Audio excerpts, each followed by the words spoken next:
Haleluya, puji Tuhan, salam sejahtera bagi kita semua, keluarga GPDI Al-Sadai Magelang.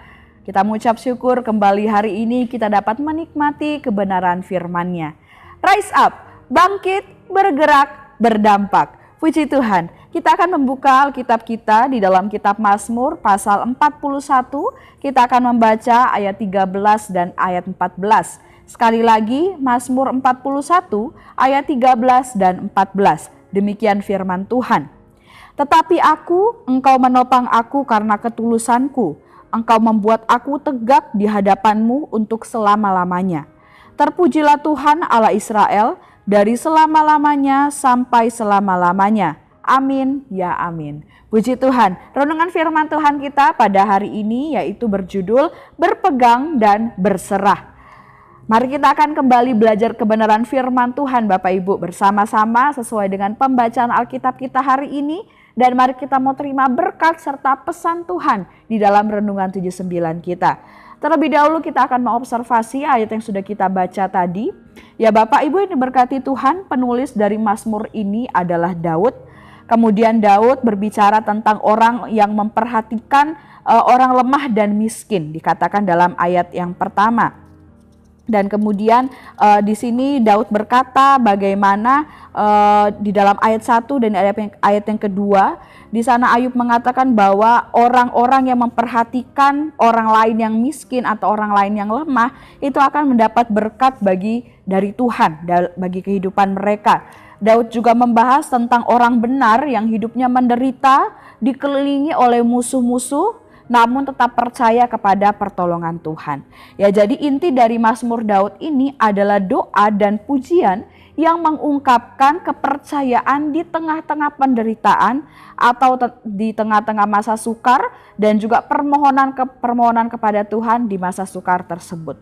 Nah, salah satu tujuan Daud menuliskan Mazmur ini adalah yang pertama untuk menunjukkan kepercayaan ya pada kesetiaan dan pertolongan Tuhan, dan kemudian untuk memuji kebesaran Tuhan, memuji kebaikan Tuhan, memuji kuasa Tuhan.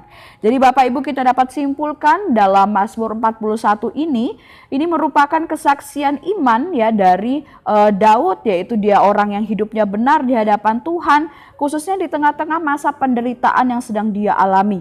Meskipun dikelilingi oleh musuh-musuh dan pengkhianat, tetapi Daud tetap menaruh kepercayaannya dan keyakinannya kepada pertolongan serta kesetiaan Tuhan.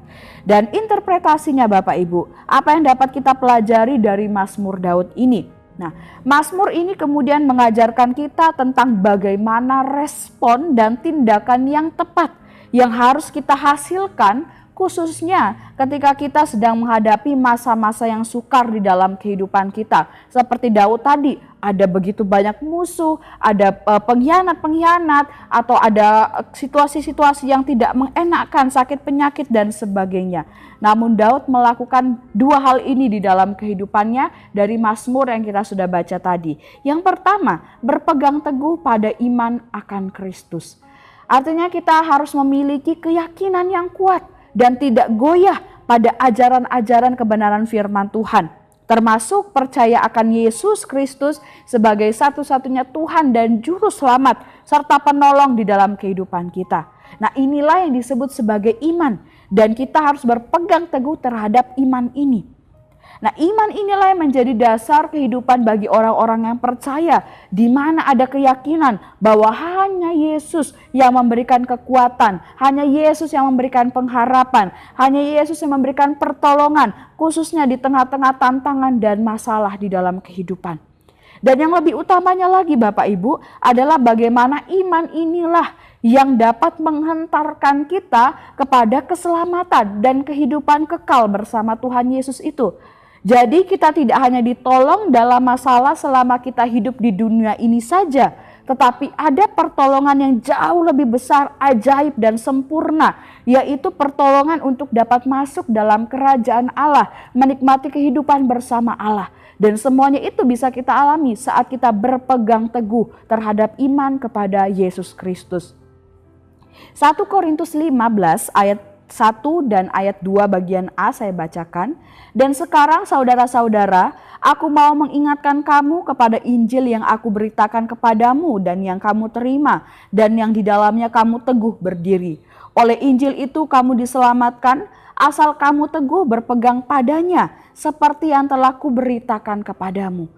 Mari Bapak Ibu kita mau berpegang teguh kepada iman kita, yaitu tentang pengharapan di dalam Kristus, tentang Injil. Injil itu berisikan segala hal tentang Kristus. Kita mau berpegang teguh di dalamnya dan kita akan merasakan, mengalami keselamatan-keselamatan yang ajaib daripada Tuhan. Kemudian hal yang kedua, yaitu berserah kepada Tuhan Yesus. Ini respon dan tindakan selanjutnya yang harus kita terapkan khususnya dalam menghadapi tantangan dalam hidup. Berserah kepada Tuhan Yesus. Alasannya sudah sangat jelas, yaitu karena Tuhan Yesus adalah satu-satunya sumber kekuatan dan pemulihan bagi setiap kehidupan kita. Mazmur 37 ayat 39 sampai 40 berkata, orang-orang benar diselamatkan oleh Tuhan. Ia adalah tempat perlindungan mereka pada waktu kesesakan. Tuhan menolong mereka dan meluputkan mereka. Ia meluputkan mereka dari tangan orang-orang fasik dan menyelamatkan mereka sebab mereka berlindung padanya. Ya, berserah adalah bagaimana kita menaruh seluruh kehidupan kita dan rencana kita kepada Tuhan. Percaya bahwa Tuhan memiliki rencana yang jauh lebih baik, yang jauh lebih indah bagi setiap kehidupan kita. Dan kita mau sungguh-sungguh menantikan pertolongan Tuhan itu, mengharapkan pertolongan Tuhan itu di dalam kehidupan kita. Orang benar dapat berserah penuh kepada Tuhan jika imannya teguh kepada Tuhan. Seperti poin sebelumnya yang kita sudah bahas tadi. Ya, berserah ini menunjukkan bahwa seseorang itu punya kepercayaan yang mendalam, punya kepercayaan yang teguh kepada Tuhan Yesus, kepada kuasanya, kepada mujizatnya. Oleh sebab itu orang mau berserah, orang mau menaruh kehidupannya sepenuhnya kepada Tuhan, mau menantikan jawaban Tuhan, karena dia benar-benar percaya, karena dia benar-benar beriman kepada Tuhan. Dan inilah yang harus juga kita terapkan di dalam kehidupan kita, khususnya di masa sukar kita Bapak Ibu. Taruh pengharapan kita, taruh kehidupan kita, berserah sepenuhnya kepada Tuhan. Dan tentunya kita perlu iman yang kuat untuk melakukan hal ini. Oleh sebab itu apa yang harus kita lakukan supaya kita dapat berpegang dan berserah penuh kepada Tuhan? Yang pertama Bapak Ibu, ini menjadi aplikasi yang bisa kita terapkan dalam kehidupan kita. Yang pertama, mari kita mau terima, pelajari dan lakukan firman Tuhan di dalam kehidupan kita. Kita tadi belajar di dalam ayat 1 Korintus tadi mengatakan bahwa dari Injil, dari iman kepada kebenaran Kristus, kita mendapatkan keselamatan. Oleh sebab itu terima, pelajari dan lakukan Injil itu, firman Tuhan itu di dalam kehidupan kita. Di masa sukar sekalipun kita juga harus tetap menjaga hidup kita benar. Kemudian yang kedua, mendekat kepada Tuhan melalui doa, melalui pujian penyembahan kita, melalui ibadah dan juga pelayanan kita, serta hal-hal rohani yang lain yang kita bisa lakukan, itu dapat membuat hidup kita semakin dekat kepada Tuhan. Dan dalam menghadapi masa-masa yang sukar, tentunya kita akan sangat dikuatkan ya, karena dari situlah sumber kekuatan kita, yaitu dari Tuhan. Kemudian bersekutu dengan sesama umat Tuhan Bapak Ibu. Ya, ini mungkin hal yang mungkin sederhana karena hanya mungkin bertemu atau berkumpul dan sebagainya. Namun Bapak Ibu, bersekutu dengan sesama umat Tuhan ini punya kuasa yang besar. Karena di dalamnya kita bisa saling membangun iman, kita bisa saling menguatkan dan saling mendoakan. Bahkan ada orang-orang yang kemudian Tuhan bisa pakai, di mana Tuhan bisa berikan karunia Roh Kudus bagi mereka untuk menguatkan kita, bahkan untuk mungkin memberikan saran, memberikan masukan-masukan atau nasihat-nasihat yang bisa kita lakukan, kita terapkan di dalam kita menghadapi masa sukar yang sedang terjadi.